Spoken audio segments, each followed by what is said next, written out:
Hello and welcome to Theophanu's Cauldron.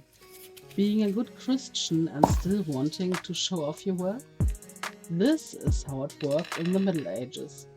Rechproten in der Fasten or Hohlbroten is a recipe for fake roast venison.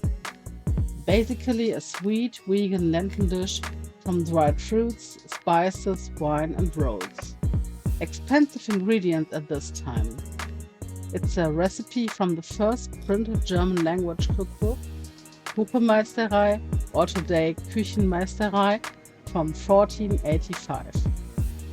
If you want to learn more about this and to read the original recipe and my interpretation of it, have a look at my food blog, Theophanu's Cauldron.